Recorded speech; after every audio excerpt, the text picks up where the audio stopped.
those 4 areas. The objects start shaking and fly off, so Tim tackles Liv to the floor to dodge them. Because Tim has acted as a shield for Liv, some objects are painfully stuck in his back. Liv carefully removes them all and cleans his wounds. Later, while they're having a snack, they hear screaming in their neighbor's apartment. They look through the hole and see that the place is a mess. The noises indicate an argument and things being thrown on the floor. Suddenly the apartment goes silent, and Tim and Liv are so worried that they start breaking down the wall to make a bigger hole. After lots of work, Tim grabs a bat and the couple goes through. As they search the apartment, they notice bloodstains on the carpet. Eventually they find Anna on the floor and help her up.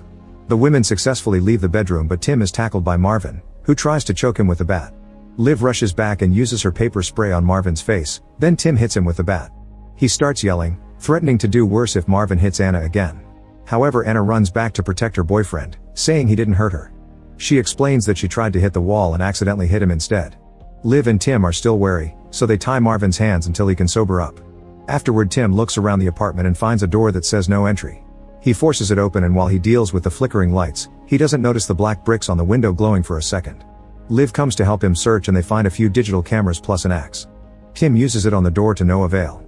At that moment Marvin wakes up and doesn't remember what happened, but he still apologizes when they tell him. It turns out he got violent because he took too much medicine after Anna hit him.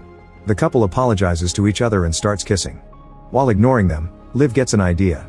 She draws their building on the wall while explaining that because of its age, there must be a war shelter in the basement with a tunnel that connects to the subway system. The key to reaching it is going down. Tim starts breaking the floor and the group is happy to confirm that the black brick isn't blocking it. After working for a while, they create a hole big enough to go through. Tim descends using some sheets as rope and finds Oswald pointing a gun at him. Tim explains he doesn't want to rob him, but Oswald doesn't listen. Thankfully his granddaughter Lee interrupts him, pointing out they'll be dead in a few days if they don't cooperate. The others come down too and Lee offers a ladder for the next hole. Tim finally cuts the tape from Marvin's wrist, which Oswald finds suspicious. While Marvin starts working on breaking the floor, Lee is frustrated because her phone won't send any messages. It turns out she had a fight with her girlfriend last night and made her leave, so they haven't talked since. Lee also reveals she already saw the black wall at 4 a.m. when she woke up to go to the bathroom. Tim notices something weird in the smoke detector and opens it, only to find a camera. He asks Oswald, who didn't know that was there, and explains Friedman arranged the installation. The group rushes to check the smoke detector in the kitchen too and finds another camera. It seems Friedman has been recording them all along. Liv remembers that Friedman lives in the apartment next to Oswald's, so they make a hole in the shared wall. The group goes through and finds a huge collection of exotic objects, including an ancient blade that Marvin takes. They search the place until they find Friedman dead on the floor with his arms missing. While Marvin runs to throw up, Liv starts having a panic attack. Tim tries to calm her down, but she runs away. Then Tim grabs Friedman's phone and notices he has pictures of the black walls. Afterward the group goes back to the other apartment and starts breaking the floor. They ask Oswald if he's heard anything from Friedman's apartment earlier, but he hasn't. Oswald is very nervous and Lee helps him take his meds.